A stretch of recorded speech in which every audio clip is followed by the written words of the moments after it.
we're going to go ahead and get started. Committee, thank you for all being here. Hopefully we're not here too long. I'll recognize Representative Clifford. Madam Chair, since I voted on the prevailing side, I'd like to make a motion to reconsider on the tabling action. On 2463? Yes. Is there correct. a second? Seeing a second by Representative Barker. And that is debatable. Is that correct, Scott? Comments, conversations, Representative Wolfmore. I just have a question because I can't quite remember, and maybe the reviser could help us with this. So you have a certain amount of time when you can take up a reconsideration, and we had this bill last Thursday, correct? Mm-hmm. And we had a meeting today. Does this still qualify for reconsideration vote? Just a question.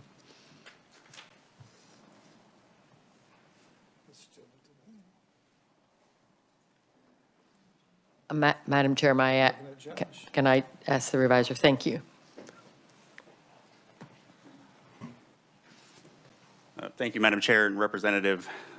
So the motion to reconsider, as you pointed out in the House rules, does speak to the same legislative day or the following legislative day. The House rules also speak to committee procedure, not specifically on a motion to reconsider, but that committee procedure is informal when compared to, say, the procedure in the committee of the whole or on final action. I think because this is the next day this committee has met, that would likely qualify. So likely qualify, are you sure? Because we're taking an important action here. I think he's probably about as sure as that he can be. You know that they're limited on some of the things that they can do and can't do, Representative.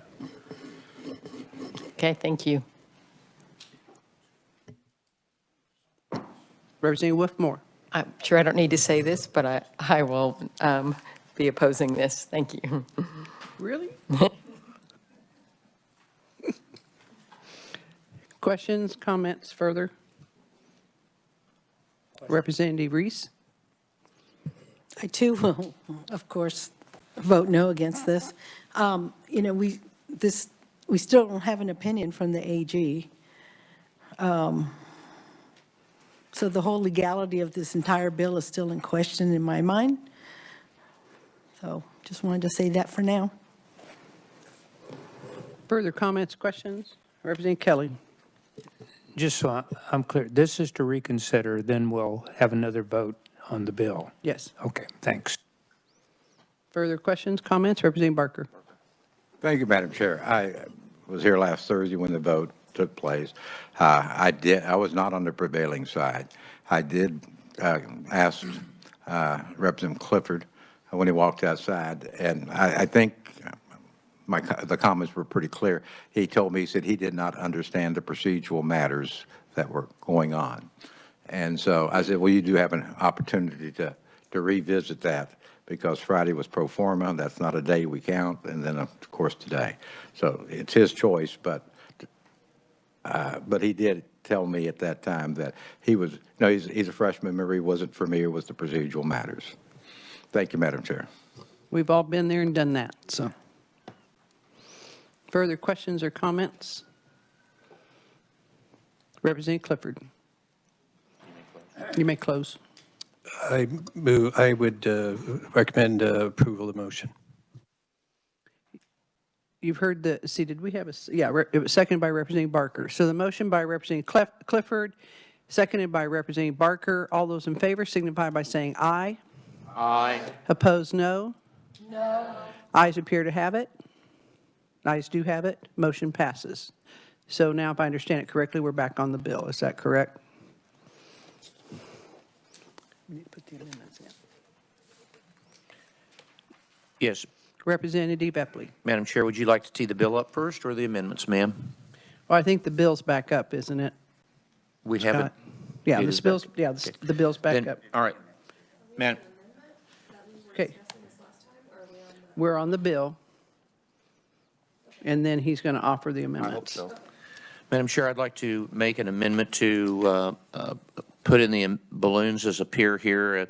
It's on line 6, inserting 25, on lines 12 and 17, the number 2024, and then the balloon for new sections E and F on line 21 as presented in the balloons here. All is one amendment, please. They were the same amendments that were presented to this committee last Thursday. Is there a second?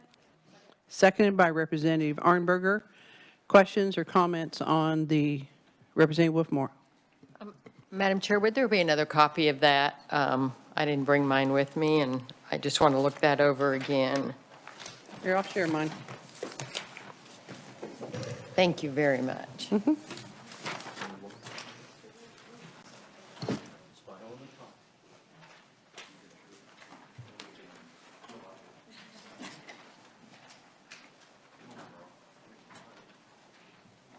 No, it isn't.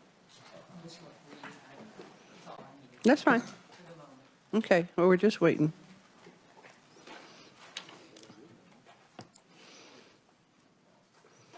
Is there, huh? Yeah.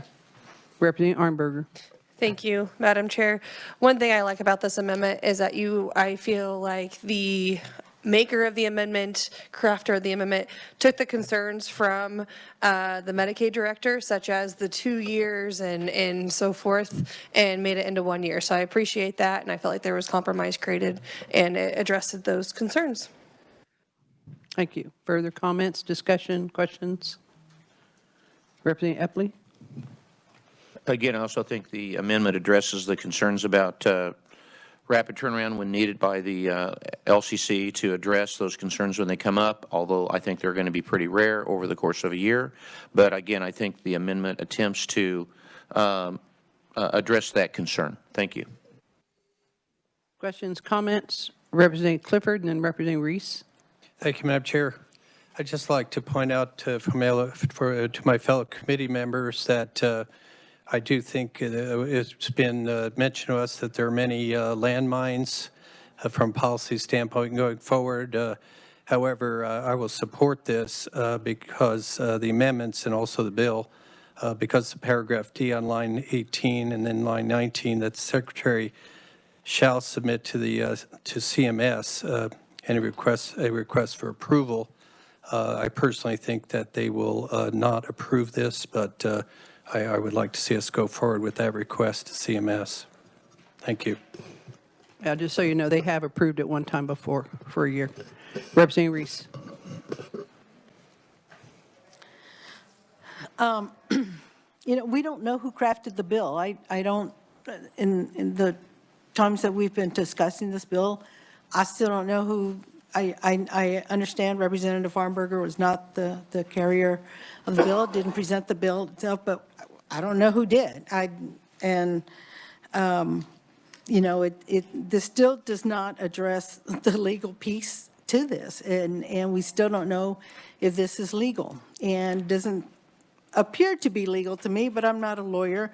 We're still awaiting the opinion from the AG, and that's not come forward yet. We've not heard from the MCOs about this. I really don't know what their side of this is either. So I don't know how we can approve these amendments at all. Representative Hasswood. Thank you, Madam Chair. Recalling from last week, you said that it felt inappropriate for the MCOs to weigh in on this issue, correct?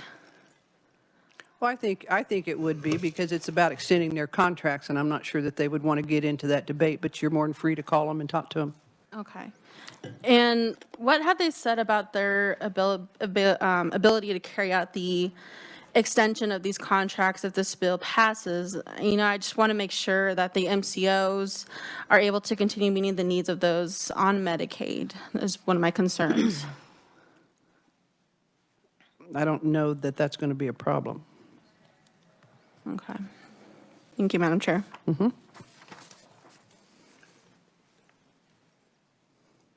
Representative Weaver?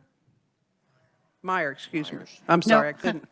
No worries. I'm still pretty new myself. So one of my questions really does go back to the MCOs as well. So we haven't heard from them. And my understanding is that CanCare, in general, the whole purpose of CanCare was to make this a competitive market, right? So if we aren't hearing from the MCOs, we're extending their contracts without having that competition. I'm not really understanding the point here, and I don't know why they weren't brought to the table or why we haven't heard from them. Well, you'd have to ask them. I'm not sure why they haven't been here. I don't know that CanCare was designed to create so much a competitive environment as it was to hopefully provide more and better services, which is what has occurred. Because having been here before, when it was just Medicaid handled by the agency, there weren't add-ons like transportation and helping with homes and some of the other services that they actually provide. So I don't know that it was about being competitive. So I'm not sure that that plays into it, Representative. Well, maybe I misunderstand. I'm sorry. I also have quite a bit of experience with this from not only my background as a professional, but also as a consumer of Medicaid services previously. I've been a consumer both when it was just plain old Medicaid as we knew it, and then as CanCare for my children. So I do understand that they had added services. My thought was that you know, when CanCare came out, and I tried my best to understand it, was that one of the benefits would be that the MCOs would be able to, you know, kind of compete for those contracts so that we would have better options as consumers, and that's where I'm coming from with that. I just wanted to clarify, and I could be completely wrong, but as a consumer, that's how I felt about it. I'm just real concerned that they aren't here to talk about it, and you know, I would definitely like to hear from them if that's possible. I know that it's probably not at this juncture, but that's where a lot of my resistance is coming from, is because we have no real input from them, and I think that they're going to be the ones impacted the most. Well, and as I stated earlier, there's no reason why any of you can't pick up the phone and give the MCOs a call and have a conversation with them to put your concerns at rest. If you don't mind, again, I think that it would be more appropriate if they were here so that we could ask them publicly questions instead of having it kind of over the phone privately, but maybe that's just my naivete and my hope that we can make this as clear and transparent for our constituents as possible. Well, and they knew that that the hearings were going on, and, that's their choice whether they decide to be here or not. I can't tell you why they weren't here. Sure, I understand. I don't know if I was in their shoes that I'd want to weigh in on this, but that's my personal opinion on it. Okay, well, thank you. I appreciate it. Representative Wolfmore. Thank you very much, Madam Chair. In anticipation of this meeting and assuming we wouldn't have a AG opinion, because I didn't think we would yet, or I hadn't heard back, and I signed the letter. So I went down and talked to Gordon Self, and I said, I'm concerned about the legality of this bill. What can you tell me, or at least what can you get to me by 5 o'clock? One of the things that he said, well, we've never done, to answer my question, we've never done this before. And he's been here a long, long time, Gordon Self. And so I said, is this legal? And he goes, I really can't answer that. He said, what you really actually probably need is an attorney general's opinion to answer that very question. So we have an attorney general's opinion in the works, in the process, to tell us if what we're doing with well, I guess it's $4 billion because it's 1 year, still a pretty big number. We have attorney general opinion in the process to tell us if what we're doing is legal, because he clearly could not tell me that. And we've not done this before, and yet we're moving forward, and that absolutely makes no sense to me. Absolutely makes no sense. Well, there's a lot of things that we haven't done before that we have a tendency to do, and a lot of that actually occurs in appropriations via provisos. And I know that's different than what you're talking about here. Absolutely. But we did get, CMS did offer us a year extension several years ago under little different circumstances. I agree with that. But I haven't seen anyone explain to me how it makes sense of the possibility, should there be an administrative change, that one administration that may or may not be here issues an RFP the latter part of this year, and then a new possibly administration has to come in and be held to what a previous administration did. And that's kind of what our concern has been a little bit. Second of all, having gone through the pandemic, all the years that we've taken to get CanCare kind of on a level keel to where we don't have as many of these complaints and hiccups as we've had in the past, coming out of the pandemic, this will keep us a smooth ride for another year. Madam Chair, I might remind everyone on the committee that when former Lieutenant Governor, then Governor Jeff Collier, right before he left, he indeed did take action for new CanCare. So he did this, so we're kind of cutting it off at both ends. So it's the exact same thing. So, and I still go back to, we haven't done this before. We don't know it's legal. I know we do a lot of things for the first time, but for the first time, are we going to actually do something that may actually be illegal without benefit of an attorney general's opinion? I recall the FBI investigations back when our former governor was there over some CanCare dealings. I think we're on shaky ground. Like I said last week, I wouldn't think of putting my name to this. I don't understand why we're not cautious. We wait, make sure this is a legal action, and then we can have our debate on whether we think it's a good idea or not. I think the first cut is illegal. The second cut is it's a good idea. Is it a good idea? Thank you. Representative Reese. I agree with everything that Representative Wolfmore just mentioned, and it is very odd to me that the MCOs are silent about this. And, you know, they could at least have said something like, you know, that we will work with the legislature, we will work with whoever to make sure that things are continuing to run smoothly. We haven't heard anything from them. We don't know who has had conversations with them. We don't know where the bill came from. We don't know who made the amendments. We have the amendments in front of us. We don't know who the author is of the original bill, and it just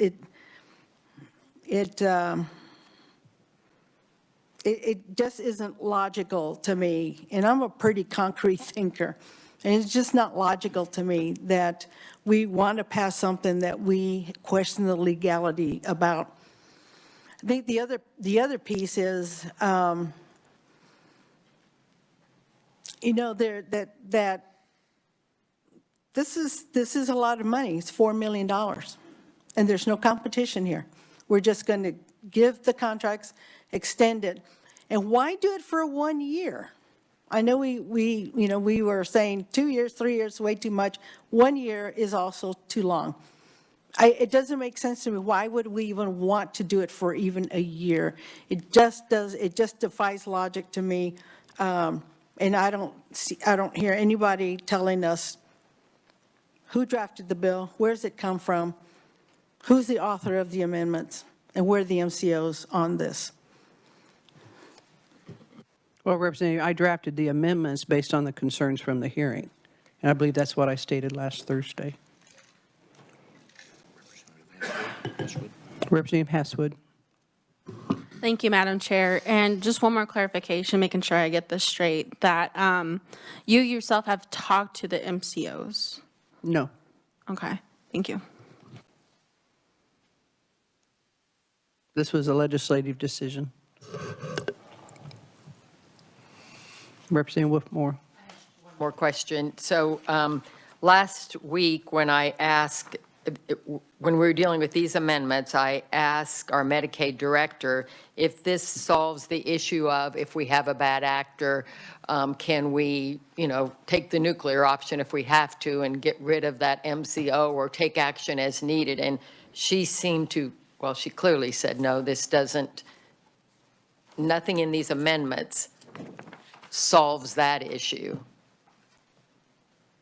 A bad actor being what, one of our MCOs? Yes, exactly. if we have a bad actor, an MCO, we're kind of tying the Medicaid director's hands to do anything about it. Okay. Further questions, comments?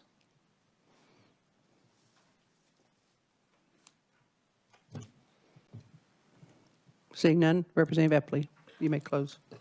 Thank you, Madam Chair. I move that we pass out House Bill number 2463 favorably for passage. No, we're on the amendments. Oh, sorry.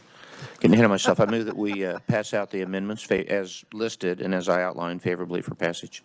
You've heard the motion by Representative Epley that was seconded by Representative Arnberger on the adoption of the amendments. All those in favor signify by saying aye. Aye. Opposed, no. No. The ayes appear to have it. The ayes do have it. Motion carries. Back on the bill. And now I believe what you want to do is pass out House Substitute. Where is that? House Substitute 4, is that right? Substitute 4, House Bill 2463.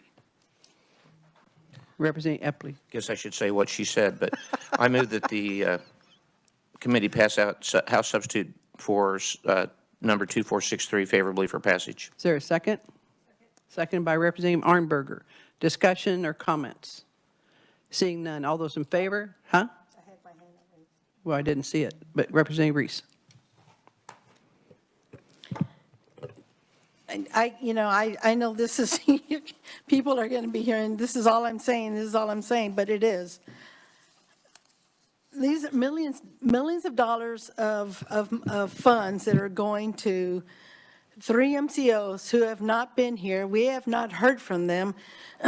We tabled this discussion last Thursday because I asked for a legal decision from the Attorney General's office. Haven't heard from the Attorney General. We heard from another legal expert, Mr. Gordon, that pretty much everybody respects, and he also suggested that we needed this opinion from the AG because it just doesn't feel like this is a very legal a tactic. I mean, this is not a bill that we should be doing. It feels like it's not legal. There's no competition in these contracts. I really doubt that we are going to truly be able to hold the MCOs accountable. There are changes that we wanted to be able to make. I don't know what that's going to mean. There's some waivers we wanted to be able to add on. I don't see how we're going to be able to do that. This bill doesn't do anything for us. We don't get to change anything. We don't get to enhance anything. All we get to do is muddle up all of the stuff that we've been trying to do in all of our committee meetings with trying to enhance CanCare and enhance the lives of the people that are benefits of CanCare. And this bill just squashes all of that, and it's very concerning to me, and I just don't understand why we're doing this, and it just feels like there's a lot of political theater, and we've got families and children in the middle of it all. Representative Wolfmore. Another concern just occurred to me. What stops the legislature? This is kind of a slippery slope from doing this with other contracts agencies have entered into. I mean, we're going down a very dangerous path, I think, with this precedent for what we're doing. Thank you. Okay. Representative who? Carlson. Thank you, Madam Chair. A question I probably should ask a long time ago. Is this a bill that is better for the upcoming administration, or is this a bill to help the people of Kansas on CanCare? It keeps consistency with CanCare. It's not about the next administration. As you've heard, it's a large contract. It's not our largest contract we have out there. If you compared it to our largest contracts, you'd find out this is really kind of small, but it's big. It's one of our biggest budgets. I wasn't asking about the contracts, but Representative, when you ask a question and you ask for an answer, I would, and this is where I got upset last week, I want everyone to have an opportunity to talk. And when you've asked a question and someone's giving an answer, let them finish, and then you can ask your question. So now go ahead. I wasn't talking about contracts, Madam Chair, excuse me. I was talking about when you reference if there is a new regime that comes in, that then they have to deal with the contracts that are there if we don't pass this bill. No, they'll issue a new RFP next year instead of this year. All right, thank you. An RFP will have to be issued within the next year because these contracts currently expire December 31, 2023. This would extend it to December 31, 24. So an RFP, instead of being issued in October of this year, would be issued next year. So they will be renegotiated. Thank you very much, Madam Chair. Further questions, comments? And I think, just in a little bit response to my ranking is that this doesn't, this is why we offered up this amendment, was to address the concerns of the changes, because we know that there's been bipartisan support, and there's still bipartisan support on the postpartum from 3 months to 12 months, the issue of the hospital tax, the issue of rebasing with the nursing home and several other items that are out there. So those are things that we still want to do. So to say those are squashed, I do not believe that that's what this does today. Representative Epley. I close, Madam Chair. All those in favor of passing substitute for House Bill 2463 as amended, all those in favor signify by saying aye. Aye. Opposed, no. No. The ayes appear to have it. Division has been requested. All those in favor, raise your right hand.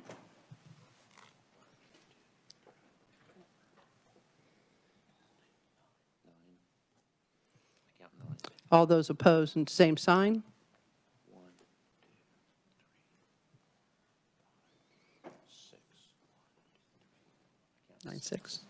9 to 6, motion carries. Committee, we are adjourned.